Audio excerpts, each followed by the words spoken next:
I must say they have also very sharp and pure intelligence to get to the right point.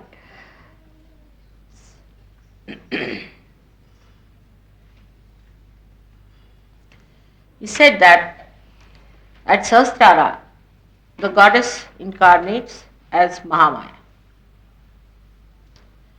Because the job she has to do is of a very different nature.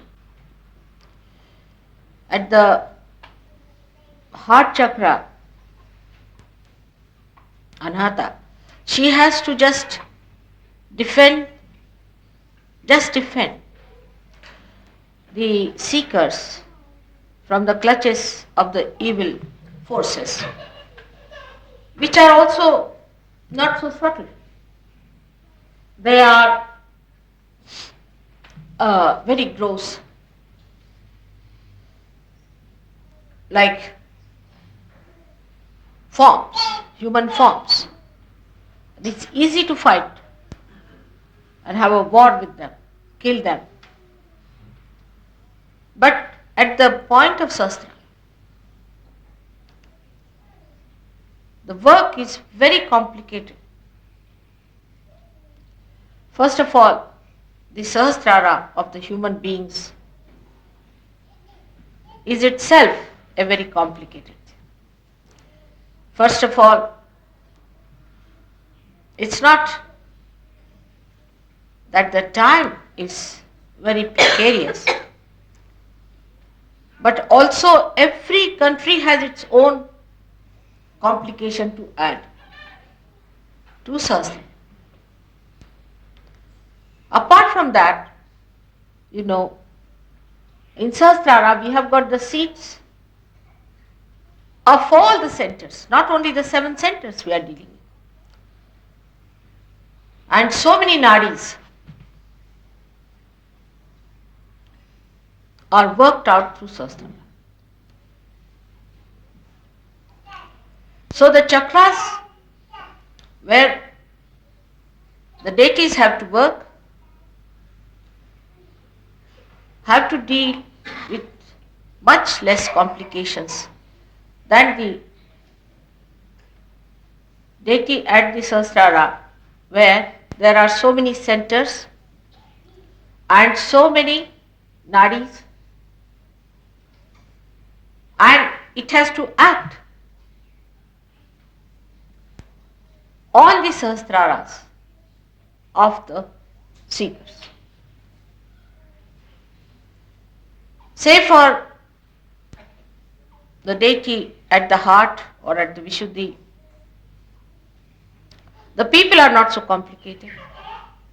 They are not to be given realization. Nothing has to happen to their brains as such.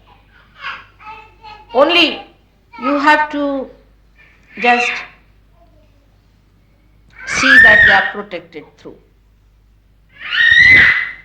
that they achieve a sense of security. Nothing more than that.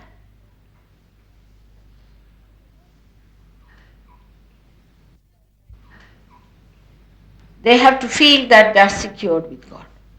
While the complication is so little that they are extremely sensitive and they are absolutely dedicated.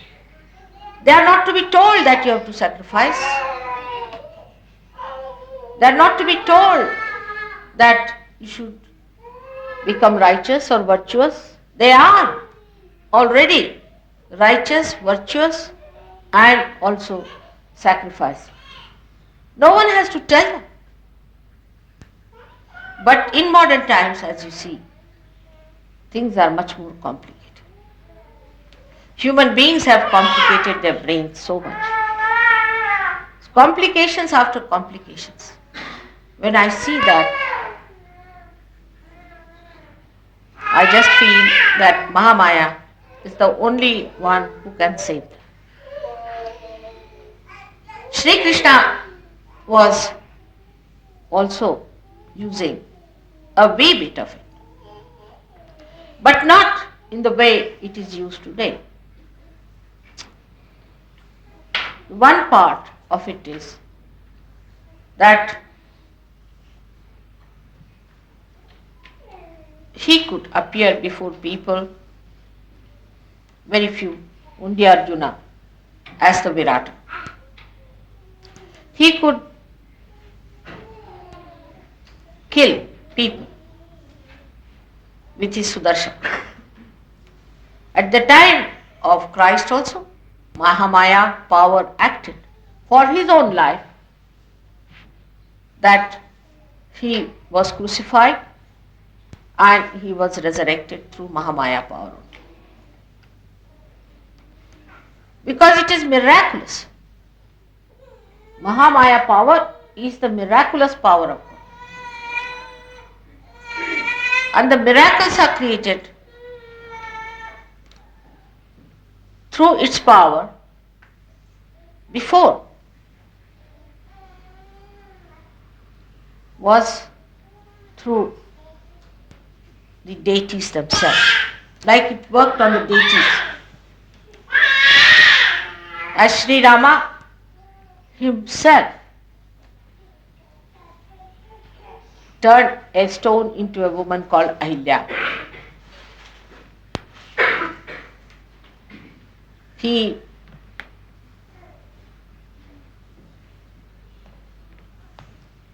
thrust an arrow into the Sita Nahani, where he got the water out.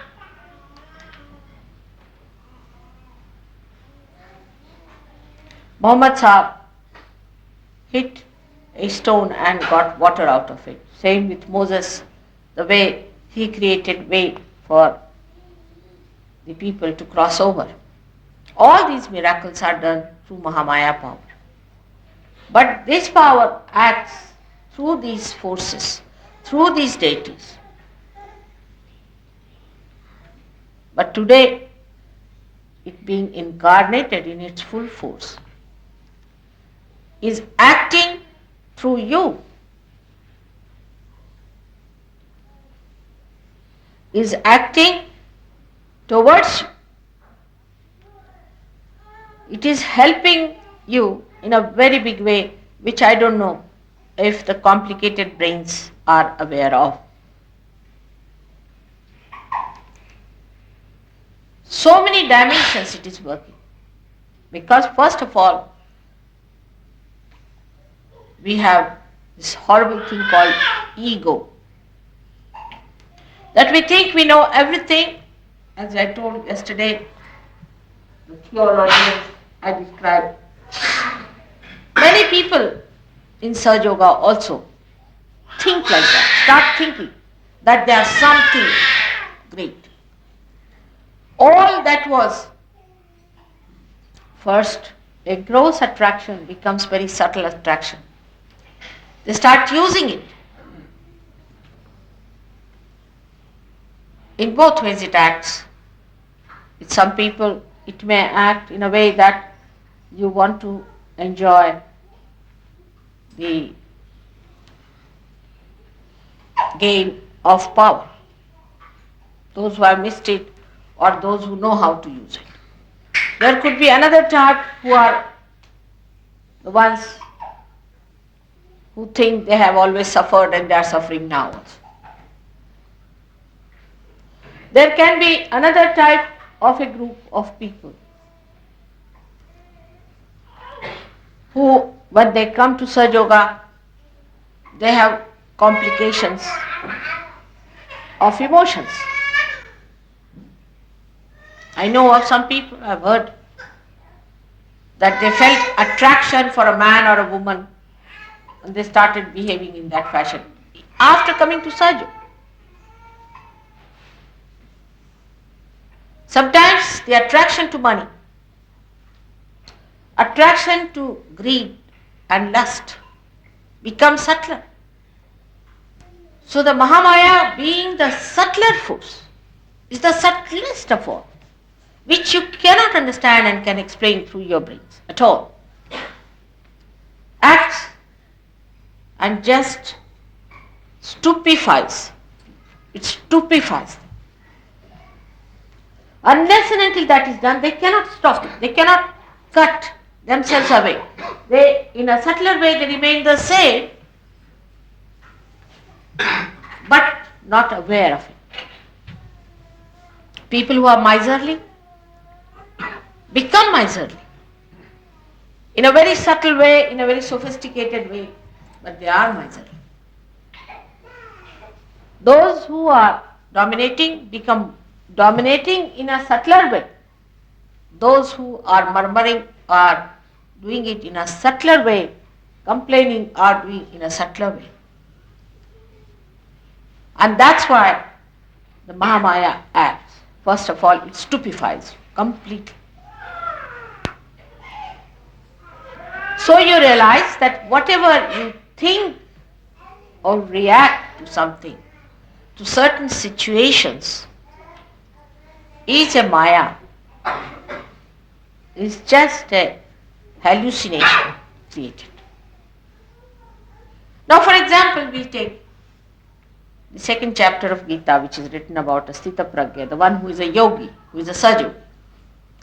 To him, everything should be saman, whether somebody insults you or whether somebody loves you, whether somebody discards you or whether somebody accepts you, whether somebody is generous to you or whether somebody is not generous to you.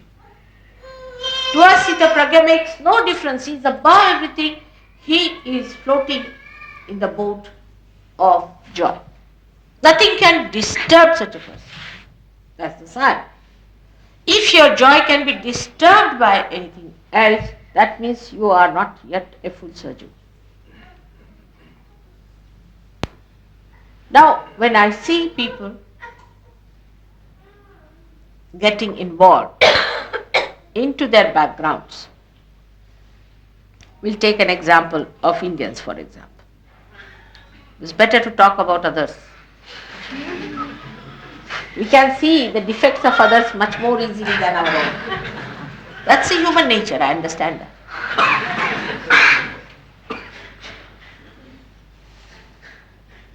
Now the Indians are very clever as far as the spiritual side is concerned, I must say. Now they would say that we must have at least 10 pujas somehow when mother comes here. So they'll manage, this is also there, then this is also there, then what about Muhammad Sahab's birthday, then what about Moses' birthday, which they don't know but they'll find out sometime.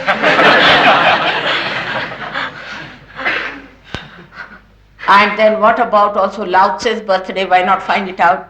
So when mother is here, invariably every third day let us have a puja.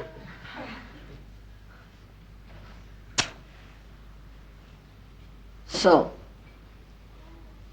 I understand them very well. Because what happens in puja they know, because traditionally they know. Since the time of Vedas they know what happens. That in the puja, your deities which are weak are being also weakened by your own efforts, get suddenly strengthened, they get power. And that's what you feel the power. But that's again, I would say, a temporary sensation. Because if you cannot maintain that vitality in them, then again they become weak. So they know at the time of the puja, we get that strength, so why not use mother nicely, fix her up. As soon as I go there, I'm fixed for pujas. First puja as soon as you arrive, second puja as soon as third day, fourth day, something like that. I say, what is that? That's Abraham's birthday. Then you better do Abraham's puja, why mine?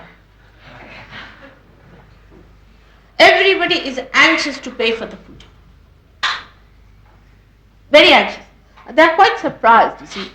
I think last year it happened that some of the Europeans, because they are stupid on this point, they objected, why should we pay for the puja 11 rupees or something? They were quite surprised, they are so stupid, you see, we are cleverer than them. What is 11 rupees after? So I have to stupefy them.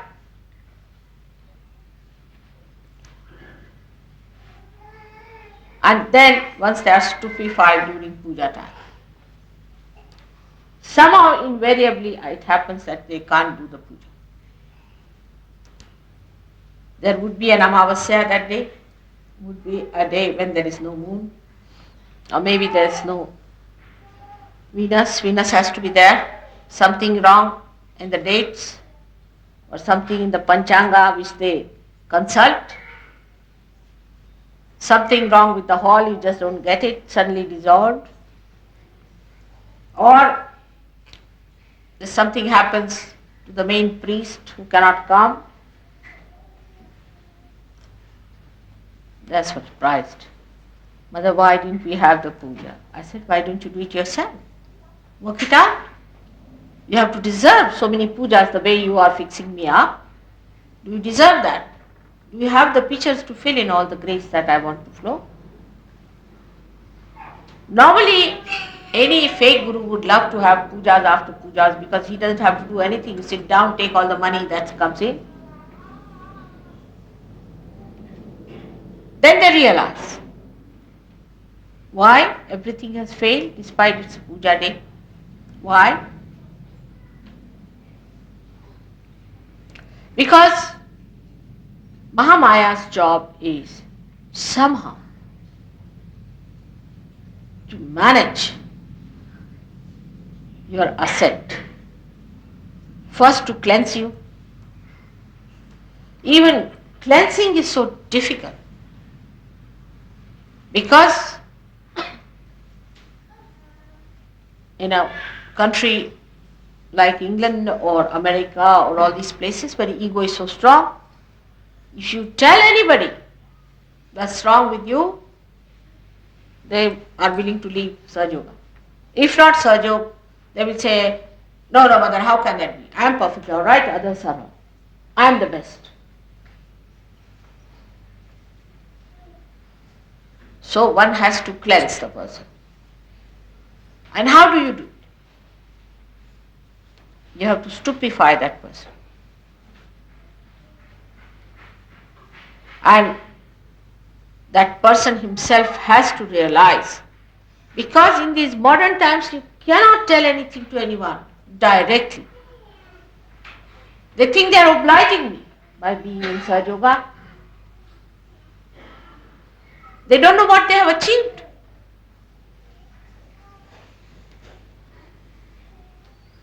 There was a fellow who was very bad, I must say, in a way. He got a very big job somewhere. He told me he's got a big job. And then he started misbehaving with some person. And he lost the job. What happened? I don't know. They wrote to me that we are not wanted anymore.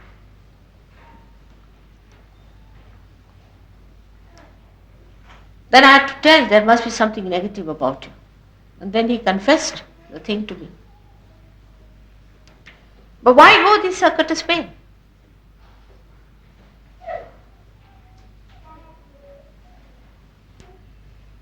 Mahamaya also creates a big camouflage. I look like you, exactly like you. Not in the camera, of course. Camera is the one that exposes me many a times.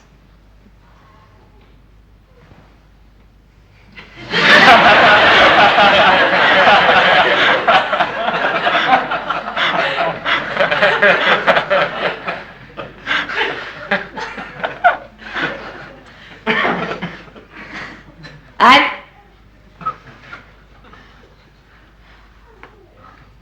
your eyes can sometimes discern something.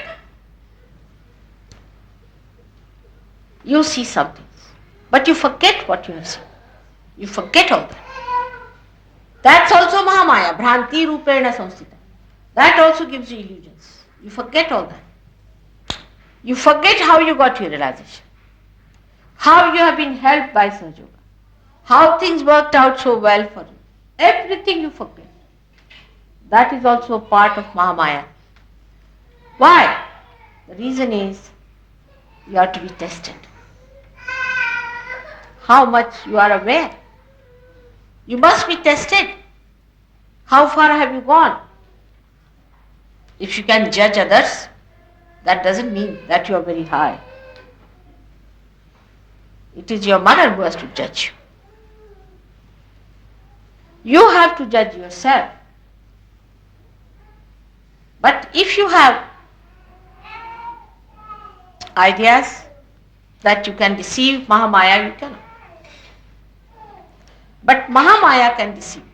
That's the power of Mahamaya. It deceives you. Actually, there is no sin in deceiving somebody who is trying to be stupid. It deceives you. It makes you run towards the left when you have to go to the right. It makes you get hit. It makes you suffer a little bit, not much. So that you yourself in your own wisdom rise. Not to be satisfied with yourself, but rise into your ascent. So that you develop your own maturity to rise. That you don't justify yourself, don't appreciate yourself, don't watch yourself, but you see that you ascend. I have known people in Sahaja Yoga who have been here for years together of no use. And at the right time they are hit back. But there are people who have shot up like anything in a very short time. And I hope they keep their ascent on. So on one side, it deceives you. It camouflages. You just don't understand. Like I went to America and I deliberately asked people that you must get me some Coca-Cola when I'm sitting there, not water.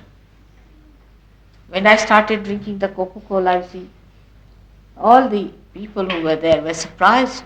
This lady is taking Coca-Cola, how can she be Adi Shakti?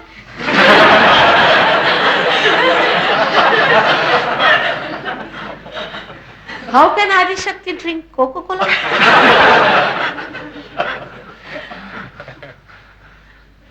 She should only drink Amrut, the Amrose. How can she drink Coca-Cola?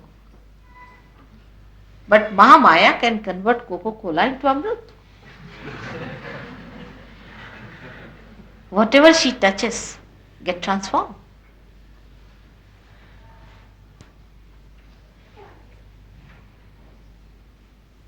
Like in the pujas, I wouldn't say I do it so deliberately or with action about it. But sometimes it works out through the deities also. Because now they understand what is their job. They understand that this is the advent of the Mahamaya. And they have to see to it that whatever they do should create that charisma, as they call it. It's a kind of a illusion, a kind of a illusion where that shows like a miracle. They work it out also the same. When normally, if Sri Krishna has to work out, he would just go and immediately take out the head of the person and finish with it. Bulletin, as they call it. But he does not do, I have seen that. Very clever now. He does not do. He has other ways of grabbing people who are against surgery. They just can't talk. They lose their voices. They look stupid. Because in this Mahamaya state, all this is done just to prove that God is there. In all other incarnations, nobody challenged God. You did not have to prove it. Now we have to prove that there is God. That's why the Mahamaya acts in that fashion. That it takes you round and round till you see it through. It must be approved by your brain that you have understood what Mahamaya is. Otherwise, anybody can say, I am God, I am this, I am that. It has to be proved, means your brain must accept. Mentally you must accept that yes, it's true. And that's why all this drama is played by Mahamaya. The miracle of Kundalini awakening also stupefies me sometimes. Really, it stupefies me. How it works in thousands of people. When I went to Dharamshala, when these villagers had come, I was really surprised. When I went there, they were just waiting for the goddess to come in from, as if she's going to come from heaven or something. Least bothered as to where they were sitting, who were the people there, nothing. All waiting anxiously. And when I reached there, I talked to them. No question, nothing. And while talking to them, the Kundalini rose. They got their realization. And what is it? They said, we have come here for the Devi Jagaran, awakening of the goddess. And we know you are the Mahamaya. So we are not going to be worried about what you are going to say. Whether you abuse us or do what you like, we know you are a Mahamaya. We know. Whatever you may do to us is for our good, we know that. Whatever you may say to us, we accept it. Give us awakening. That's all. Will not challenge you, will not say anything. Whatever you say is all right. You talk about, sometimes I talk about cement, about buildings, about this. Normally I talk about these things, normally. But abnormally sometimes about the spirit. Because people don't like it, I think. But even when I'm talking about cement, I'm melting the cement within you. And they said, we don't care, mother, even if you take a big hunter in your hand and beat us, it's all right. We know you are testing us, but we know you are the Mahamaya. It's all said. You are. They were not bothered as to what sari I was wearing, what ornaments I was wearing. Nothing. To them it was that she's come now, she's going to give us relaxation. They had no image, a mental projection about it, nothing. They knew that I was going to come and that they are going to get the reward of age-old seeking of theirs. That's all. For such people, it's a pleasure to work. It's a pleasure to meet. That's a real joy-giving thing for your mother.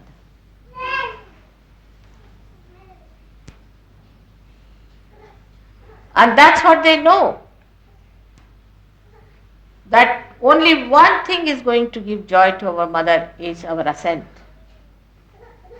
Nothing else.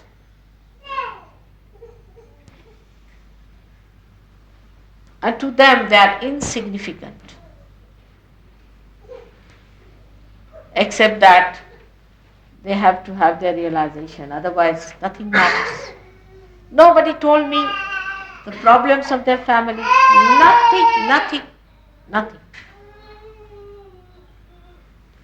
Such pure-hearted people there are who know what is a Mahamaya. Maha means the great because it has all the powers. of all the deities. It controls all the deities. It surmounts over all the deities. And Maya also means love and compassion. All this effort for what?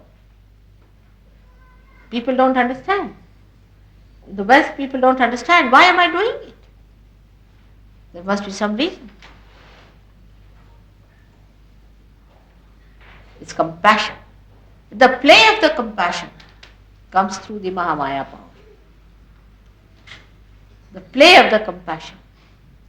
It doesn't come directly like somebody would say, all right, now come along, I'll give you £100, have it. That's a crude way of doing things. Mahamaya won't work like that. You are in trouble and you ask for money. What am I to do, mother? Suddenly you find on the post somebody sends you money saying, oh, I had borrowed money from you long time back and I felt an urge that I must return. This is your money. And you have forgotten that you had lent that money to that person. Or whether really you have lent him or not. You start wondering and you get the money. That's Mahamaya. It's the gracious way. When you are in trouble, accidents, or any physical harm being done to you, then the Mahamaya acts in such a way that you are stupefied and the whole being is filled with gratitude. I told you the experience of one airlines man who was traveling by a plane which was hijacked, and the people who hijacked tried to open the door of the pit where he was sitting as an engineer, but he wouldn't open, so they put a bullet through, and the bullet did not hit him, it went on the sides. So they pushed the door and came in. They put 2 bullets at him and both of them went on the side. Just imagine, with this little distance. In the pit there isn't much time, but somehow the bullets went on the sides. And he was just saying, mother, please look after me. That's all. Then they got so angry that they took out their daggers and started hitting him on the head.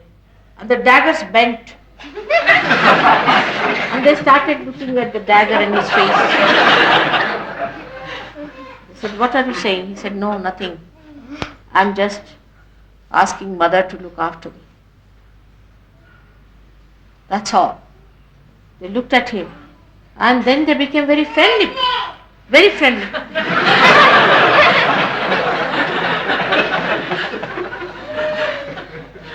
His wife had gone to America.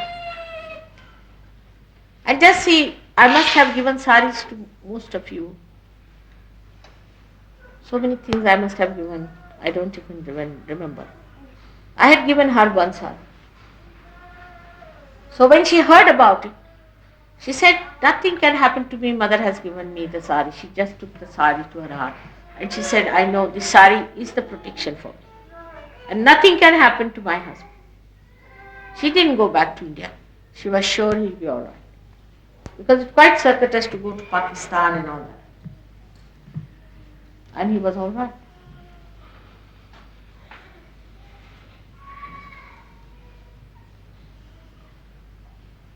That is how the Mahamaya works, in a gracious way.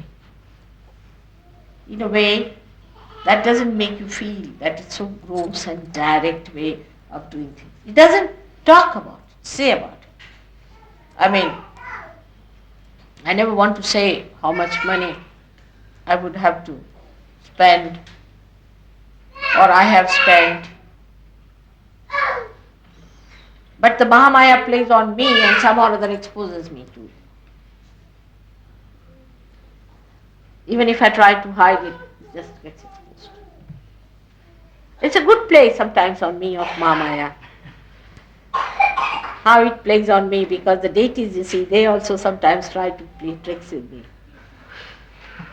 As I told them that they had bought a shawl for me for the Guru Puja. And I said, now if you bought the shawl, I'm not going to take a sari at any cost, whatever you may do. They said, mother, but we bought the sari. We've done the petticoat. I said, whatever it is, I'm not going to take it now at any cost. Whatever may happen, I will not take it. I'm very sorry, because I must have maryadas. I must teach them maryadas, I thought. The deities are very cunning. So, before the puja, I went to the bathroom just to wash my feet. You see, that's our Indian style, we wash our feet. So just went there to wash my feet. And the taps in India are at any level. You see, they can be here, they can be there, they can be there. There's no restriction on that, you see. So this tap was quite high. So I tried to open it, you see. And the whole thing opened out and the whole thing came out. And I got completely drenched, completely from top to bottom. And I came out. And I said, now I'll have your sari.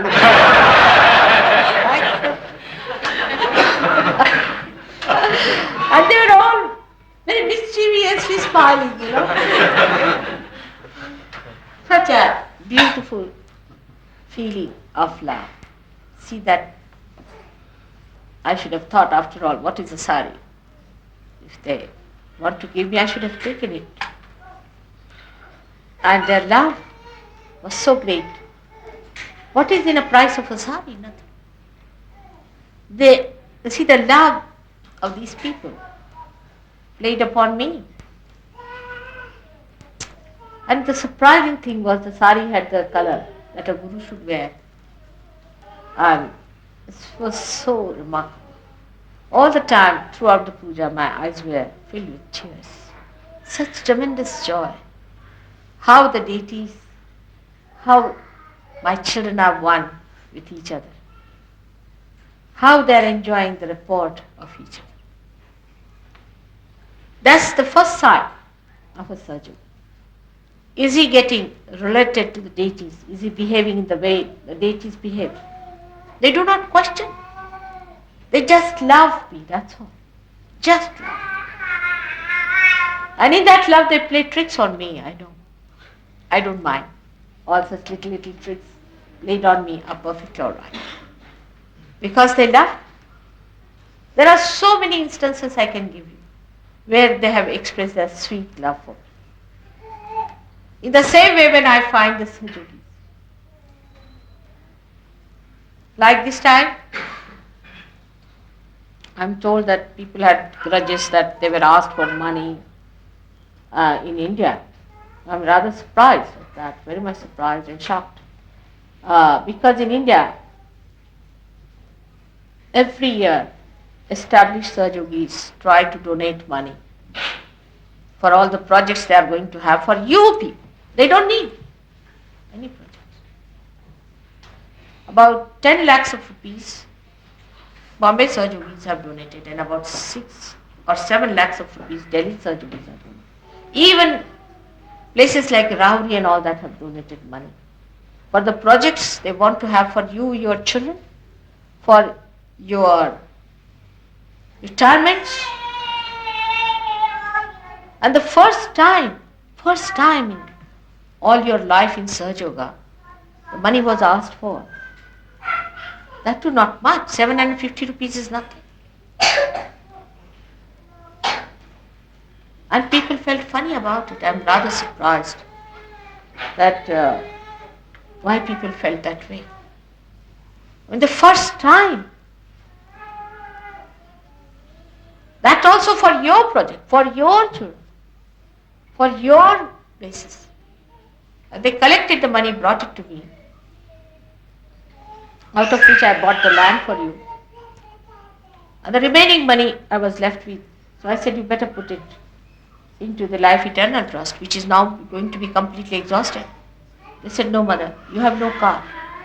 You travel by all these old cars and things, and you don't want to take a new taxi because you don't want us to pay for that. So why don't you buy this car for yourself or do this? I said, so sweet of them to think of my comfort.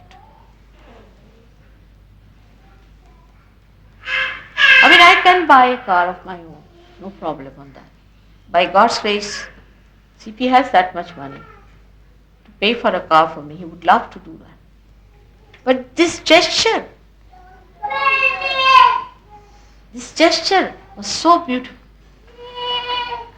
And when I refused, the situation developed in such a manner that I could not refuse that money. As there was no, that money was collected out of the surgeries, and we have to have certificates that you have sort of gone through the right exchange and this and that. But I could put it as my own money. I had, that's all worked out by deities, I think. Okay. So when there's a complete concord between you and the deities, then you can use the Mahamaya power very well on other people. Before that you cannot. You are using other powers. These are just what we call the siddhis. Not the Shudra siddhis, not the bad things, but the good siddhis that you get. Like you can cure people, it's nothing great. You collectively you feel another person, nothing great, but you don't feel yourself. You don't see your own chakras. You're not bothered about yourself. You can be saved, you are protected, you are helped, you are getting material help. You also enjoy spiritual life. But still you have to go much further to get to Mahamaya powers. You have to go much further to be identified with the deities. They are at the beck and call of your mother. Beck and call. Even if I do not call them, they work it out.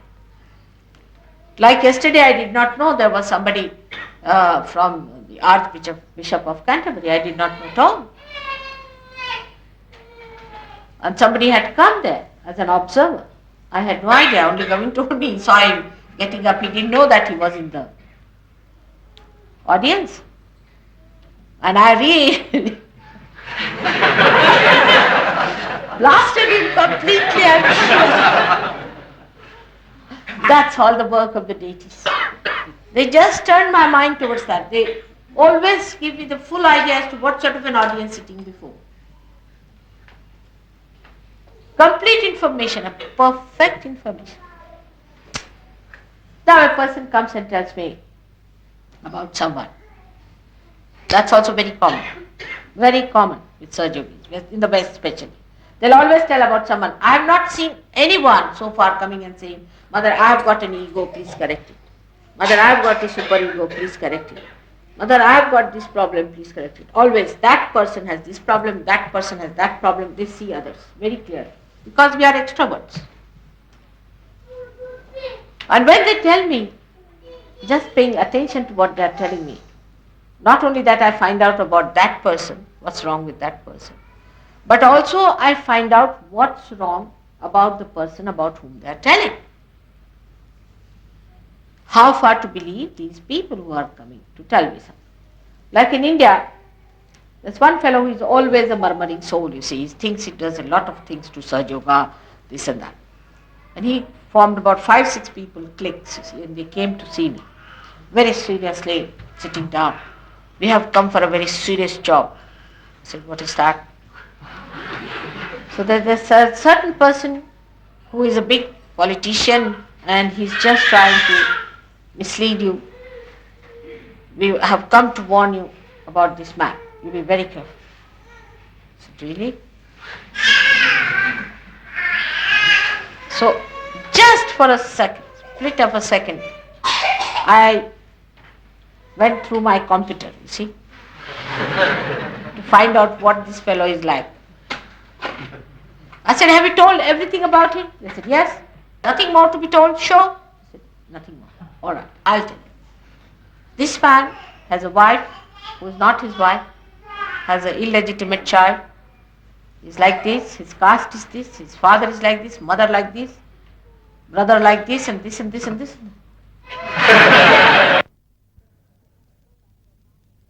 with your non-serious jobs of looking after your spirit.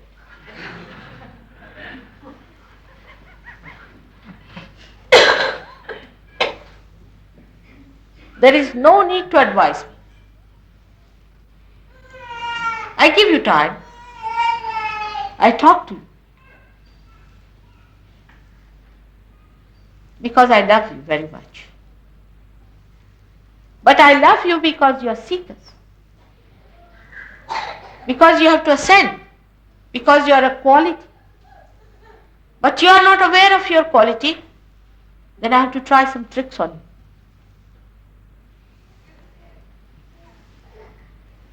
And then you realize that whatever we were thinking was all wrong. Best way is to surrender. Anything comes into your head like that, best way is to surrender